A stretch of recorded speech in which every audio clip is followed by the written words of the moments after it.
let's suppose we want to make a perpendicular line through some given point. That's a little bit different than the perpendicular bisector, where we can modify that approach. So let's give it a try. So I'm going to start a line AB. And what I want is a line perpendicular to AB through A. Now, if I make a perpendicular bisector, that's going to give me a perpendicular line, but it ain't through A. But really easy fix on that. What we do is we just use our compass to make a circle starting at A with radius AB.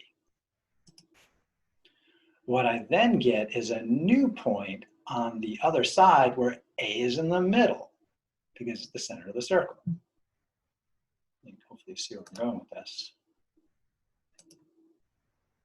So now, if I do the perpendicular bisector routine on AC, get this gets right, CB, A is in the middle, I now have a perpendicular line through A.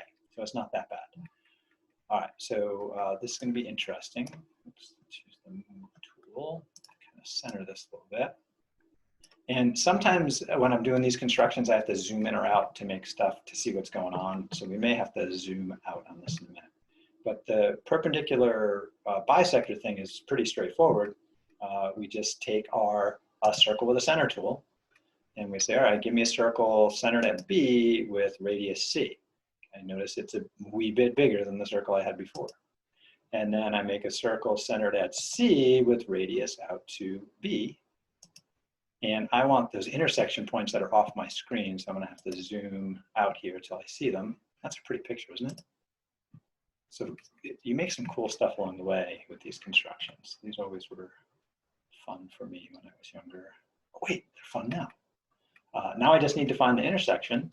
I just say, hey, there's a point there. I want to know what it is. There's a point there where they meet. I want to know what it is, and then draw a line through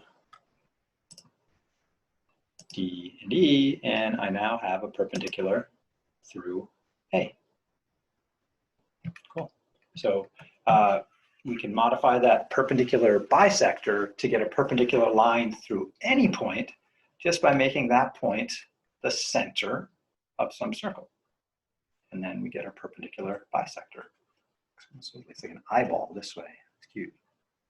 Now, sometimes we don't want a perpendicular line, we want a parallel line.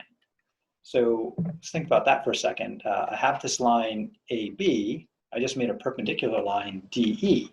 If I make a new line perpendicular to DE, it's going to be parallel to AB, right? So we're making a 90-degree turn and another 90-degree turn.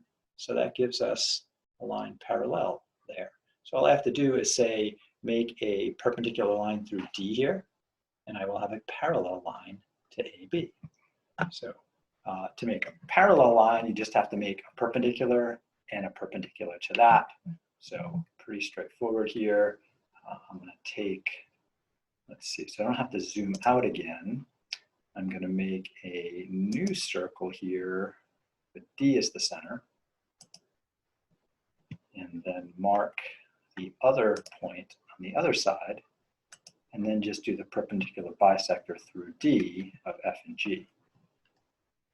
So to do that, all we need is our circle, intersection tool, and the line tool. So G to E circle. And notice it doesn't quite go through A there. And then F to G circle. And then these 2 points should give me a line. And notice it is getting a little messy. More complicated it is, I guess the messier it gets. There's my intersect tool. There we are. So I want to know where this new circle meets that new circle. And then I want the line through there. So now I have this line right here, IH, that is parallel to my original line, AB. So parallel lines, perpendicular lines. If you go perpendicular and perpendicular again, you have parallel to the original. Fun stuff.